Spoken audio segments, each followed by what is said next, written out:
اور یہ جو بیہیویئر ہے یہ انتہائی ڈینجرس ہوگا اپنے لیے بھی اور اپنے ارد گرد کے لوگوں کے لیے. اور جیسا کہ آپ نے اپنے انٹرو میں بالکل صحیح کہا کہ بڑی ریپڈلی ٹرانسمیشن بڑھ رہی ہے، اور اس کے ساتھ ظاہر ہے کہ جب زیادہ لوگ افیکٹ ہوں گے تو شرح اموات بھی بڑھتی جائے گی. جبکہ دنیا میں اگر آپ دیکھیں تو یہ 20% کے قریب کمی آ رہی ہے، اسپیشلی ان ملکوں میں جہاں پہ ویکسینیشن پروگرامز کافی آگے جا چکے ہیں، جیسے یو کے میں ہے کہ وہ 2 کروڑ کے قریب لوگوں کو وہ لگا چکے ہیں ویکسین. تو ایک تو ہمارے ابھی ویکسین شروع بھی نہیں ہوئی پبلک کو، ابھی تو صرف ہیلتھ کیئر پرووائڈرز کو جو ڈونیشن سے آئی تھی وہ ہوئی، اور اس سے بہت پہلے ہی ہم نے SOPs کو خیر آباد کہہ دیا، اپنی لائف کو ریزیوم کر لیا نیو نارمل سے نارمل کی طرف. اور تیسری وجہ یہ ہو سکتی ہے کہ یہ وائرس ایک بڑی نوٹوریس وائرس ہے، بڑی ریپڈلی ڈیوائڈنگ وائرس ہے RNA کی، اور یہ پہلے بھی ایسا کر چکی ہے کہ یہ اس کی ٹرانسمیشن پوٹینشیل بڑھا لیتی ہے اپنا. اس کی وجہ یہ ہے کہ اپنے میں ویریشنز پیدا کر لیتی ہے DNA میں اور RNA میں، اور میوٹیشنز بھی ہو جاتی ہیں چھوٹی موٹی. اس کو تو ابھی ہم ختمی طور پہ نہیں کہہ سکتے، ہماری یونیورسٹی کیونکہ میوٹیشنز دیکھ رہی ہے، تو انشاءاللہ نیکسٹ 2-3 دن میں یہ پتہ چل جائے گا کیا کوئی وائرس میں فرق آیا ہے یا ہوسٹ کی طرف سے ہماری طرف سے فرق آیا ہے. ڈاکٹر صاحب میں آپ کے واپس بھی آتا ہوں، آپ سے پوچھتا ہوں کہ NCOC نے کیا بہت جلدی کر دی یہ لائف کو نارملائز کرنے میں؟ تجمل صاحب پہلے اس پر آپ کمنٹ کر دیجیے گا. NCOC نے تو جیسے ہی مارچ کا مہینہ شروع ہوا اسکولز بھی کھول دیے، جو پابندیاں دوسری تھیں ان کو بھی بہت حد تک نرم کر دیا، تقریباً ختم ہی ہو گئی SOPs. تو یہ ان کی جانب سے کیا جلد بازی میں یہ فیصلہ کیا گیا، پہلے حالات کا جائزہ نہیں لیا گیا؟ کیونکہ آپ ظاہر ان کو ڈیٹا فراہم کرتے ہیں تو آپ کے پاس زیادہ اعداد و شمار موجود ہوں گے. بسم اللہ الرحمن الرحیم. شکریہ ارباب، آپ نے شو پہ انوائٹ کیا. دیکھیں NCOC نے تو بڑی ہی پلانڈ اپروچ لی تھی، ایک ساتھ کچھ بھی نہیں کھولا. ٹائم کے ساتھ ساتھ جیسے جیسے کیسز کم ہوتے جا رہے تھے آہستہ آہستہ کر کے بزنسز کی طرف گئے، اور اس میں بھی اسکولز کے اندر بڑی ہی پیریوڈک اپروچ لی ہے. ہاؤ ایور جب SOP کمپلائنس کی بات آتی ہے تو یہ رسپانسبلٹی گورنمنٹ کو بھی فلفل کرنی ہے اور عوام کو بھی فلفل کرنی ہے. اور جیسا کہ ڈاکٹر صاحب نے ابھی بات کی، دیکھیں آپ کے پاس یہ جو بھی ساری ہماری ایز ہوئی ہے اس کی وجہ سے اب لوگوں کی انٹریکشن بڑھ رہی ہے، اور اگر SOP کمپلائنس نہیں ہو رہی تو آنے والے دن بالخصوص 10 مارچ کے آگے کے دن 10-12 مارچ اور اس سے آگے کے دن میں آپ کے پاس کیسز اور ڈیتھس بڑھ سکتی ہیں اگر اسی طرح SOPs کی خلاف ورزی ہوتی رہی. تو یہ ہمیں اس چیز کا بڑا خیال رکھنے کی ضرورت ہے کہ آپ یہ مت سمجھیں کہ فوراً ابھی آپ کو امپیکٹ نظر آ گئے. 10 سے 14 دن میں آپ کو امپیکٹ نظر آنا شروع ہوتا ہے. تو somewhere around 10th March onwards آپ کو زیادہ کریٹیکلٹی اور سیریسنس نظر آئے گی جو آپ کو اس ڈیزیز کا امپیکٹ نظر آ رہا ہوگا، both in cases and number of deaths. صحیح.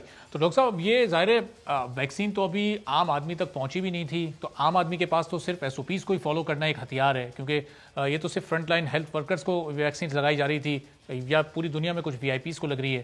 تو کیا گورنمنٹ کو اب اس عمل کو تیز کرنے کی ضرورت ہے کہ ویکسین جلد از جلد پاکستان پہنچے، ایک عام آدمی تک پہنچے، تاکہ وہ بھی اس سے محفوظ ہو سکے؟ چونکہ یہ کبھی ہر 2-3 مہینے بعد اس کی لہر تیز ہو جاتی ہے، پھر سلو ہو جاتی ہے. دیکھیں بالکل صحیح آپ نے کہا کہ ویکسین ہماری تھوڑی سی سست روی کا شکار ہے، اور ہمارا ہی ملک نہیں، جتنی بھی پور اکانومیز ہیں وہ ساری سٹرگل کر رہی ہیں ویکسین کے ساتھ. جو 80% ویکسین کی ڈوزز ابھی تک لگی ہیں وہ صرف 10 ممالک کو لگی ہیں، اور باقی جو میجورٹی ممالک ہیں جو ڈیولپنگ ورلڈ ہے وہ ابھی اس سے محروم ہے. اور جیسے ہمیں پتہ ہے کہ کوویکس ایک کنسورشیم ہے مختلف کنٹریز کا، WHO کا بنا ہوا، اس کو ایکٹیویٹ ہونا چاہیے کہ غریب ملکوں کو ترجیحی بنیاد پہ ویکسین پرووائڈ کی جائے. ایک تو غریب ملکوں کے انسانوں کے لیے ان کی جان بچانی ہے، لیکن دوسرا جو ترقی کیے ہوئے ملک ہیں، چاہے وہ یورپ ہے یا امریکہ ہے، وہ کبھی بھی سیف نہیں ہو سکتے انلیس کہ یہ پوری دنیا میں ہرڈ امیونٹی نہیں کریٹ ہوتی. کوئی بھی ان ممالک سے ٹریول کرے گا پھر آؤٹ بریکس ہوں گی وہاں پہ، اس لیے ان کی بھی مجبوری ہے کہ ہمارے ان ممالک کو ویکسین پرووائڈ بھی کی جائے اور افیکٹولی لگائی بھی جائے. میں سمجھتا ہوں کہ جتنی جلدی ہو سکے ویکسین لگنی چاہیے. اور جو ایک افواہ اڑ رہی ہے، مس پرسیپشنز اگین کریٹ کیے جا رہے ہیں ویکسین کے بارے میں کہ لوگ ریلکٹنٹ ہیں، وہ مائنڈ سیٹ بہت ڈینجرس مائنڈ سیٹ ہے.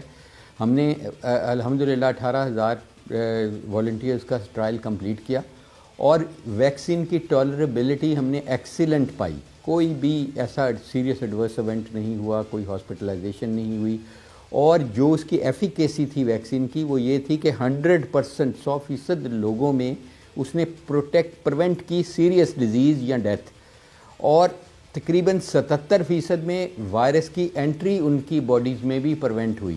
تو یہ ایک بہت خوش آئند چیز ہے، اور میرا خیال ہے کوئی بھی کسی قسم کی ویکسین ہو، چاہے وہ میسنجر RNA ویکسین ہو، چاہے ریکمبیننٹ ویکسین ہو، پروٹین بیسڈ ویکسین ہو، اٹینویٹڈ ویکسین ہو، they all are over all safe.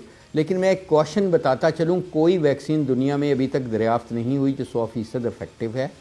یہ 75 سے 90% تک یہ سارے چل رہی ہیں. صحیح. تو اس کا مطلب ڈاکٹر صاحب ظاہر ہے کہ SOPs کو ابھی لوگوں کو فالو کرنا ہے.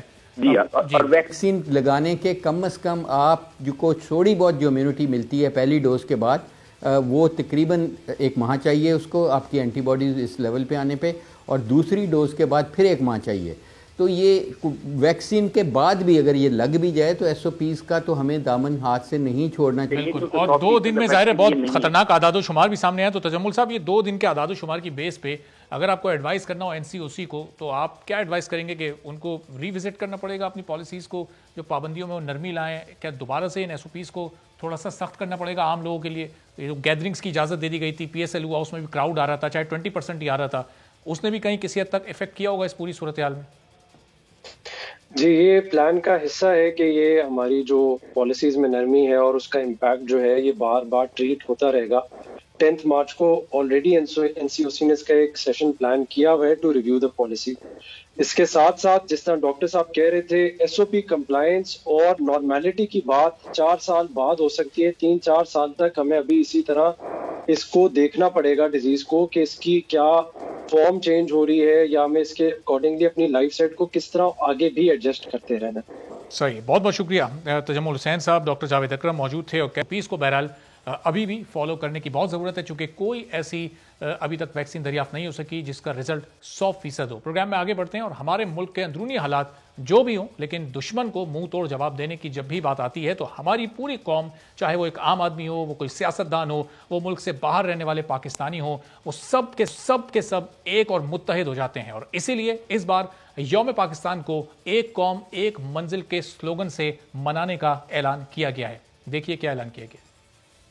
مارچ انشاءاللہ اس مرتبہ یوم پاکستان پر بھرپور قومی جذبے کے ساتھ 23 مارچ کی پریڈ کا انعقاد ہوگا انشاءاللہ تعالی، اور مسلح افواج اس میں بھرپور شرکت کریں گی. یوم پاکستان کا میسج ہے ایک قوم ایک منزل. تو ملک پر کبھی برا وقت آئے، کوئی آفت آئے، ملک کے کسی حصے میں سیلاب آ جائے، یا پھر پورے ملک میں کوئی بڑی وبا آ جائے، ہماری قوم ہمیشہ ایک ہو جاتی ہے. جیسے کہ پچھلا پورا سال جو کہ پوری دنیا کے لیے ایک انتہائی مشکل ترین سال تھا، اس میں ہماری قوم نے ہماری حکومت اور ہماری فورسز کا بھرپور ساتھ دیا، اور اسی لیے پاکستان میں کورونا سے وہ تباہی نہیں ہوئی جو دنیا کے دیگر ملکوں میں سامنے آئی. گزشتہ سال اسی کورونا کی وجہ سے یوم پاکستان انتہائی سادگی سے منایا گیا تھا. معمول کی بہت ساری تقاریب جو جوش اور ولولے کے ساتھ منائی جاتی ہیں، ان کا اہتمام انتہائی سادگی کے ساتھ کورونا پروٹوکولز کے ساتھ کیا گیا تھا. لیکن اس بار یوم پاکستان پورے پاکستان میں بھرپور جوش اور ملی جذبے کے ساتھ منایا جائے گا، کیونکہ 23 مارچ یعنی یوم پاکستان کی تاریخ کا بہت اہم دن ہے. اس 23 مارچ 1940 کو قرارداد پاکستان پیش کی گئی تھی. قرارداد پاکستان جس کی بنیاد پر مسلم لیگ نے برصغیر میں مسلمانوں کے جداگانہ وطن کے حصول کے لیے تحریک شروع کی تھی، اور 7 برس کے بعد اپنا مطالبہ منظور کرانے میں کامیاب رہی. وہ مطالبہ جو اسلامی جمہوریہ پاکستان کے نام سے دنیا کے نقشے پر ابھرا، اور جس کے بارے میں آج وزیر اعظم عمران خان یہ کہتے ہیں کہ پاکستان ایک عظیم ملک بنے گا. پاکستان زندہ باد. اجازت دیجیے، اللہ حافظ.